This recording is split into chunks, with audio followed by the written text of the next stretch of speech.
many times over the years, and while we don't always agree on every issue, he has always considered our opinion. He supported tax cuts which have helped move the economy forward, and we deeply appreciate his work in leading a new trade treaty with Mexico and Canada. And there is no doubt that we share a passionate view that building in America is the right thing to do for our workers, the economy, and the future of this country. Mr. President, thank you for joining us here today to celebrate our workers and this important effort to help get America through this crisis. Please join me in welcoming the President of the United States. Thank you.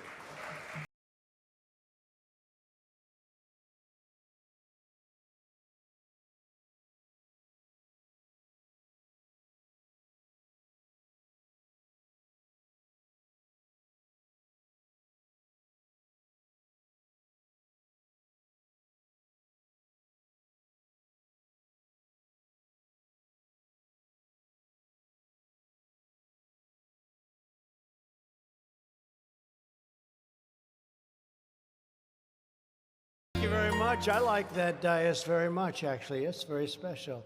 Nice wood.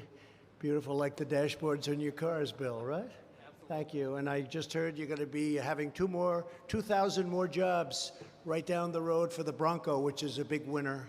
That's great. Fantastic job. Thank you very much, Bill. Thank you. Thank you. It's right down the road. It's an honor to have Bill with us. Thank you very much. And I'm thrilled to be back in Michigan. We've done a lot of work in Michigan. A lot of plants are opening. A lot of plants stopped. We stopped them from closing, and we kept your workers here in Michigan and in the United States, different places, as you know, all over the United States. But it's an honor to do. It's one of the reasons I'm standing here. In fact, years ago, I was honored, long before I ever thought of the presidential situation. I was honored in Michigan, and I said, how come you're losing so much of your car business to Mexico and other places? And I asked that question very innocently. It was probably 10 years ago. The Man of the Year, they named me Man of the Year in Michigan. And I said, what's going on in Michigan? And we've stopped it. And thanks to a lot of great companies like Ford, a lot of things are happening here. And that's why I'm so honored when Bill mentioned the plant that you're going to be doing 2,000. And it's also a great success, the Broncos. So that's really, really big news. Thank you very much. Thank you. And I'm honored to stand on a factory floor operated by the incredible workers of Ford Motor Company. You really are tremendously talented people. I know it. I'm not sure everybody in the world knows it, but a lot of people do, and they're all going to know it after this speech. But you are really talented, great people. Thank you very much for doing a great job. We know what it takes. Few people have that ability, few.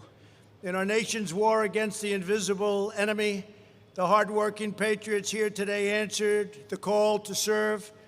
You proved that the American worker is built Ford, and you're built Ford tough. A great expression. You still use that expression, I think, Bill, right? That's a great expression. And let's see, can I use it for maybe myself? Built Trump tough. I don't know. They may say that's a takeoff. That's no good. You can't do that. And you've made really America proud, and you've made Ford proud. And America is very proud of Ford. Right here at the Rawsonville component plant, you're building a great medical arsenal to defeat the virus and cement America's place as the leading manufacturer and exporter of ventilators anywhere in the world. We're now getting calls from other countries, many other countries, both friend and foe, believe it or not. We get calls from foe, and we want to help them out too. And we're making thousands and thousands of ventilators.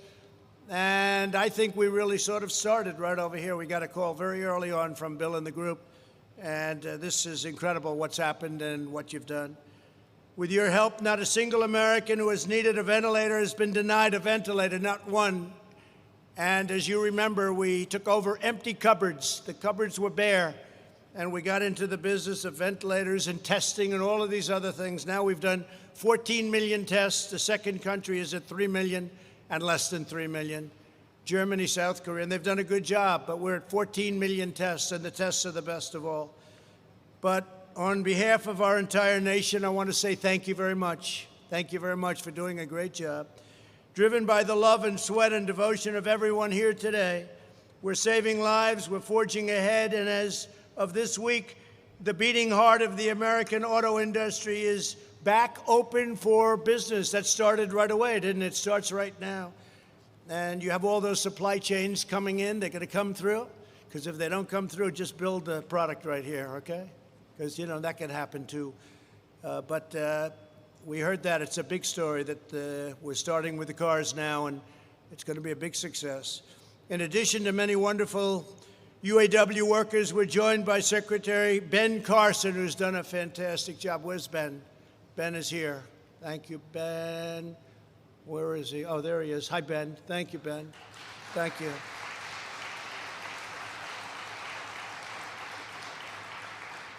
And Amanda's done a fantastic job for Ford. Well, I'll ask Bill about this later. I'll just find out. I want to make sure for myself, but I know, based on results, I know. CEO Jim Hackett. Jim, thank you very much. The word is yes, Jim. The word is great job. Great job. Plant manager Angela Weathers. Angela, thank you very much. That's a big job. That's a big job. Do you enjoy it? Yeah, great job. Fantastic. It's a big deal. And GE Healthcare U.S. and Canada President Everett Cunningham. Thank you, Everett. Thank you, Everett. Before going further, let us send our love to all of the families that have been displaced by the flooding near Midland. I spoke to your governor this morning, and we've sent some tremendously talented people out here. We have FEMA, and we have the Army Corps of Engineers, and they can do things that, frankly, nobody else can do. The Army Corps of Engineers, what they do, so they're very good at rebuilding dams that are busted or blown up, or for whatever reason, bad things happen. But Americans are praying for Central Michigan. We're going to take care of your problem. The governor and I had a great conversation this morning, and at the appropriate time, I'll go and see the area that we'll be fixing. We're going to help you out. We signed a emergency declaration very quickly, very quickly, and we're going to help you out very quickly also. In recent months, this state and this country have faced great challenges. Here in the Detroit area, you were hit hard by the virus, very hard in this area. As one people, we hold in our hearts the precious memory of every person that we have lost. And we've lost too many. One is too many. We lost too many. It came in from China, and it should have been stopped in China. They didn't stop it. They should have stopped it. And as one grateful nation, we proclaim, God bless our healthcare workers. They've done an incredible job. They're like warriors. They're like warriors. I want to thank all of the nurses and doctors. Because of the virus, Ford was forced to stop automobile production for the first time since World War II. That's something.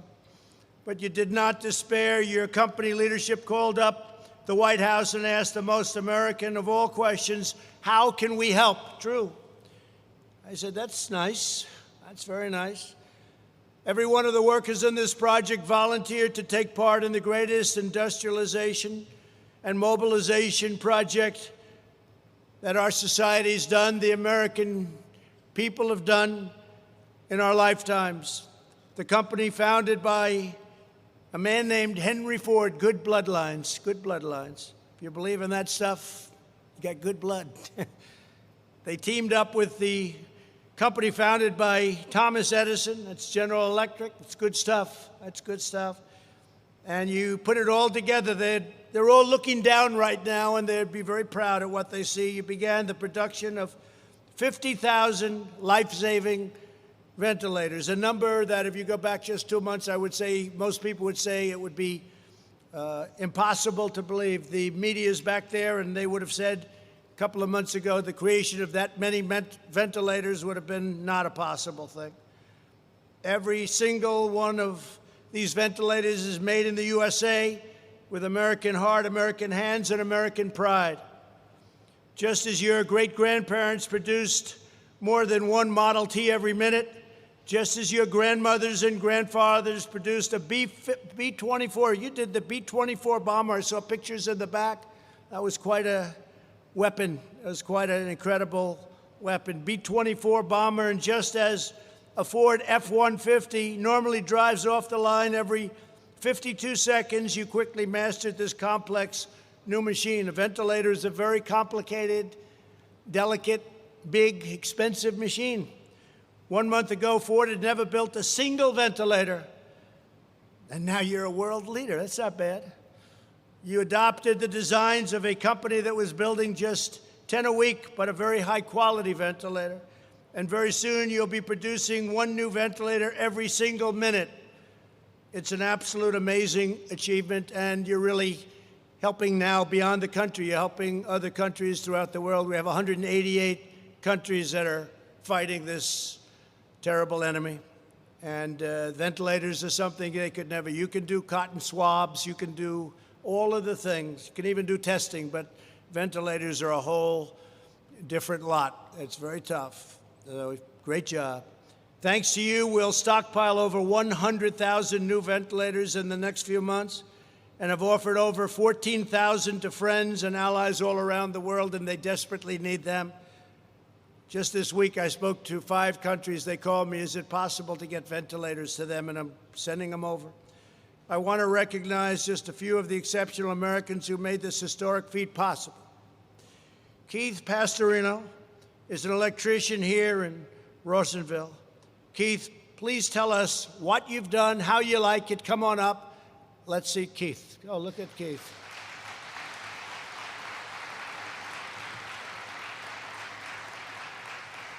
Thank you, Keith.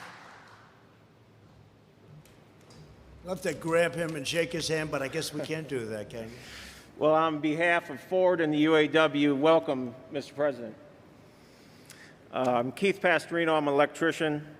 When I first heard the news that my plant was going to be building ventilators, it only took me a minute to get a hold of my UAW, and then I decided that this was my opportunity to serve my country. So on the first day as a volunteer, we went full speed, 7 days a week, 12 hours a shift.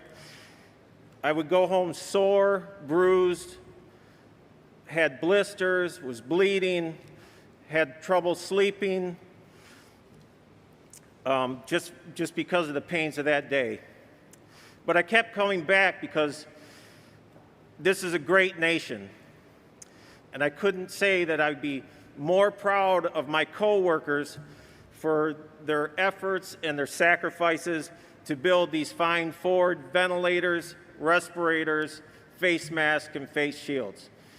Thank you. This has been an absolute honor and a blessing, and God bless you, sir. Thank you very much, Keith. Thank you. Thank you. Great job. Great people. We're also joined by Gary Brabant, a quality technician. Gary, come on up. Gary.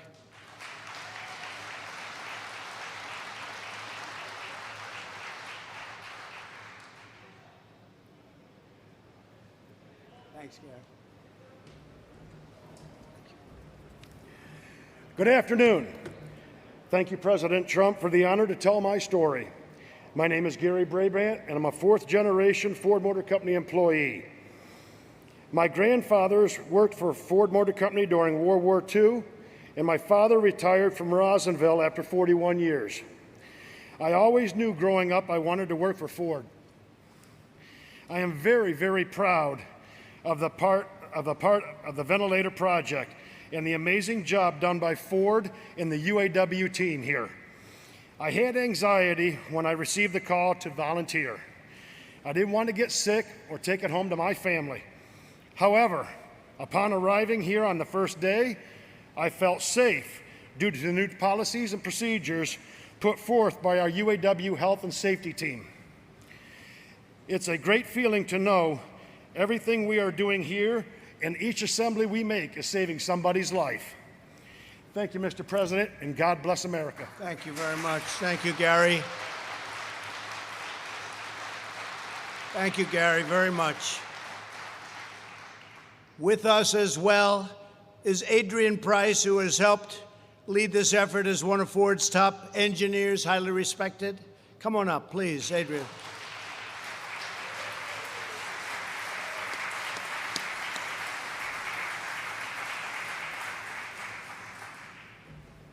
Thank you, Mr. President. Thank you. Really thank you for the opportunity to represent my friends and colleagues who've been involved in Project Apollo. I'm honored to be part of a team that over the last few weeks has been able to produce more than 17 million of these face shields, 13 million surgical masks, 32,000 pressurized air purifying respirators, and here at the Rawsonville facility, produce a ventilator every 60 seconds. These feats are a testament to the skills and capabilities of the men and women at Ford Motor Company and our UAW and other partners who have come together to do what we could do to support the battle against COVID-19. Ford Motor Company and its employees are always prepared to step up and do the right thing to support those in need, but most particularly in times of significant national crisis. I believe these acts are part of the DNA of our company and are inspired by both the Ford family and our continuing history of service. Personally, I'm proud to be playing a part in supporting the brave men and women who are on the front line every day, putting themselves at risk to help others.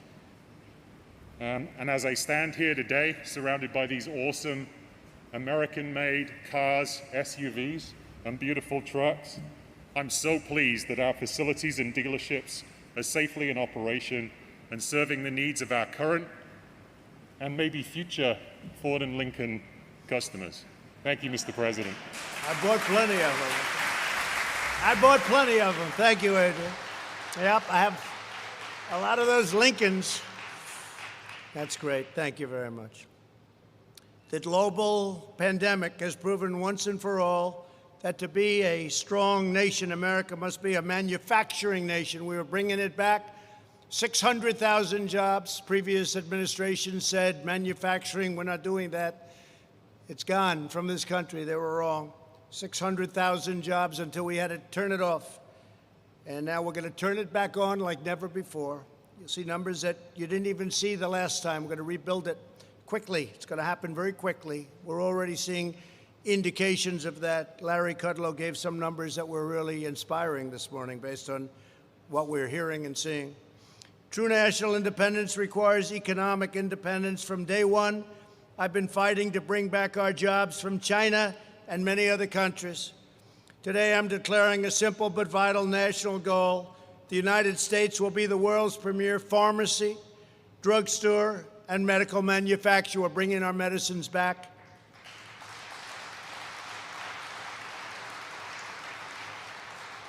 And many other things, too. We must produce critical equipment, supplies, pharmaceuticals, technologies for ourselves. We cannot rely on foreign nations to take care of us, especially in times of difficulty. In previous decades, politicians shipped away our jobs, outsourced our supply chains, and offshored our industries. They sent them abroad, and we're bringing them back. And we've been doing that long before this crisis. We're bringing them back. That's why we have so many plants being built all over the United States that make a beautiful product called cars. Bringing them back. You see it. I told Prime Minister Abe of Japan, Shinzo, you gotta get them back. We have many Japanese companies now building car companies here. I said, you gotta bring them back. We've had deficits with all of these countries for years and years and years. They were ripping us left and right. We had no idea. We had no leader that understood what the hell was happening. But now you do. I said, you got to bring them back. We made a great deal with South Korea. We made a great deal. Japan, $40 billion Japan is putting into the United States, not to mention all of the plants that they're building. The South Korea deal was a terrible deal, and we made it good. Hillary Clinton actually made that deal. She said it's going to produce 250,000 jobs. And she was right. It produced 250,000 jobs for South Korea, not for us. Wasn't too good, was it? But we are bringing it all back to our country, and it started long before this happened. And maybe that's one of the reasons this happened. Maybe people weren't so thrilled with what was going on. But we had the greatest year in the history of our country, and have it again very soon. In this administration, we know that it matters where someone and something, where someone works on something or where something is made. As we've seen today, companies like your great Ford and workers like you are a national treasure. I consider Ford to be a national treasure. I consider you to be a national treasure, the talent, because that talent and culture and commitment to winning are irreplaceable. Your patriotism cannot be outsourced. Your 117 years of incredible manufacturing heritage cannot be replicated anywhere else in the world. The talent, I see the talent. I know what talent is. I understand your world and I understand your business.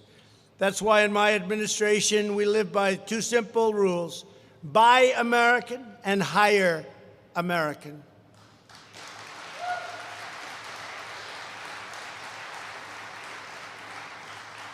And we have another rule that you may have heard on occasion. It's called America First. We didn't have America first. We had America last under previous presidents. They were more concerned with the world than they were concerned with their own country. My first week in office, I withdrew from the job-wrecking Trans-Pacific Partnership, which would have destroyed the auto industry. I don't know. I never asked you about that, Bill. I mean, I think you agree. Oh, you do? Would you please stand up and just nod that you agree? That's your industry, Bill, would have been destroyed had that deal gone through. And not only yours, by the way, but other countries would have been very happy. So I don't know. I don't know how the hell these unions aren't endorsing Trump instead of the standard Democrat. A Democrat that doesn't even know where he is. We renegotiated the catastrophic deal with South Korea to preserve the protective tariff on foreign-made pickup trucks. You know, the chicken tax, they call it, right? You know what the chicken tax is? The most profitable thing you have. You know why? Because of the chicken tax that was expiring a year ago, and I got it extended. Because of that tax, it's one of the most profitable products. You live for that product, right? I kept my promise to replace the NAFTA disaster with a brand new USMCA, which is a fantastic deal for our country. Tough new requirements under the USMCA ensure more cars to be built in American plants by American labor, and even labor endorsed it. But you know, the big thing is you're losing all your car industry. You weren't going to have a car industry left. Now people aren't going to be moving back to Mexico. They're not going to be moving back, and you're going to have it the other way. At the same time, we preserve our relationship. Mexico's actually been very nice. Our border is the strongest it's ever been. We're up to over 200 miles of brand new, beautiful border wall, and that 200 miles is pristine. Nobody comes through. This is a serious wall. It's a serious wall. And it's incredible what we've done there, too. We had the best, among the best months we've ever had. And now when somebody comes across, we bring them back. We don't go through 5 years of litigation. In the other days, or the older days, not so long ago, if they stepped a foot into our country, they ended up, you had to be Perry Mason. You end up in a court case. And it took years. You'd release them into the country by law. And then you say, come back in 5 years for your trial. And only the very stupid people came back, about 2%. They didn't come back. Why should they come back? They were released into our country. We don't do that. We don't do that. And we want people coming into our country, but we want them to come in through merit, and we want them to come in legally. It's very important. I'll continue to fight for U.S. auto workers as we rebuild our economic strength. Our strategy for a phased and responsible reopening protects those lives, those American lives, those high-risk American lives from the virus, while allowing those at lower risk, such as young, healthy people, where they just have a much, much lower risk. We've learned a lot. You're a certain age, you have a problem with diabetes, or you have a problem with your heart, you're a prime suspect for this horrible disease. It's a terrible thing. So we've learned that young people do very well very well, incredibly well. Older people, especially older people that have problems, they don't do well at all. So we have to protect those people. And we want to get everybody now safely back to work, and we're going to do that. I spoke today about our churches. Our churches are closed, and I said to CDC, I had a great conversation. I said, our people want to go back to church on Sundays. And our churches want to take care of their parishioners, their people that go to worship. And you're going to see something come out very soon about opening up our churches. A permanent lockdown is not a strategy for a healthy state or a healthy country. Our country wasn't meant to be shut down. We did the right thing, but now it's time to open it up. A never-ending lockdown would invite a public health calamity. To protect the health of our people, we must have a functioning economy. And as I said, and I'll say it 100 times, we're going to have an incredible year next year, right at the beginning. Even our fourth quarter is going to be very good. There's a tremendous pent-up demand, and that includes for your cars. Americans who need and want to return to work should not be vilified. They should be supported. Unlike many politicians and journalists, for those who earn a living with their own two hands, working remotely is just not an option. You don't have the option of doing that. Our plan emphasizes safety and protection for returning employees. I want to commend Ford, along with General Motors, General Electric, Fiat Chrysler, and so many other companies, a lot of them in this area, for blazing a trail to safely restart America's economic engines. You are demonstrating that we can open our country while taking precautions like social distancing, daily medical screenings, strict hygiene. You can get tremendous numbers of very quick temperature checks. Who ever heard they aim a camera right there and 2 seconds later they tell you your temperature more accurately than the old days where you put it under your tongue for 2.5 minutes. This is a little better. But you get temperature checks. And I want to thank you all for leading America back to work. You look at states like Florida, Georgia, and many others where the numbers have actually gone down. They're open, but their numbers are going down, and very substantially down. With your help and our policies, this country is poised for an epic comeback. This is going to be an incredible comeback. Watch. It's already happening. Within the next year, we are going to be exceeding any expectation. And I've had a good gut feeling about a lot of things, including running for president. I said, I think I could win. And I guess I was right. Everyone here today, and by the way, I think we're going to do better the second time, and it's very important that we win the second time, or everything that we've done, including manufacturing jobs, all this, is going to be not in a very good position. Everyone here today is the heir to a majestic and noble tradition. You walk in the footsteps of those who built the Motor City in the 1920s and 30s, who stocked the arsenal of democracy in the 1940s, and who set the standard for automotive safety and style in the 1950s and 60s and beyond, and even today. Bill was showing me some of those cars. It's incredible. I wanted to buy one, then I heard the price. I said, forget it. Said, I'll use one on occasion, right? But what a car that is, huh? What a car. Our friends and allies marveled at these triumphs of American industry, and our enemies learned that nothing can stop the strength and power and grit of the American worker, nothing. Just like generations of Michigan manufacturers before you, each of you has done your best for America in its time of need. You love your country. You love your country so much. Now you have a critical role to play in forging a new legacy of American greatness that will inspire and endure for generations to come. It's a very important time in our country's history, in our country's life. Because of you, the Ford name will forever stand as a symbol of American excellence, innovation, quality, and craftsmanship. And because of you, America will be strong and healthy and prosperous and free for many, many decades to come. I want to say very powerfully, very strongly, God bless you all. God bless America. I'm proud to be here. I'm proud to be with Ford. Bill, thank you very much. Everyone, thank you very much. We'll be back. We'll see you a lot Good luck. John James, thank you for being here. We're going to have a great senator, John James. Thank you all very much. Thank you. Thank you.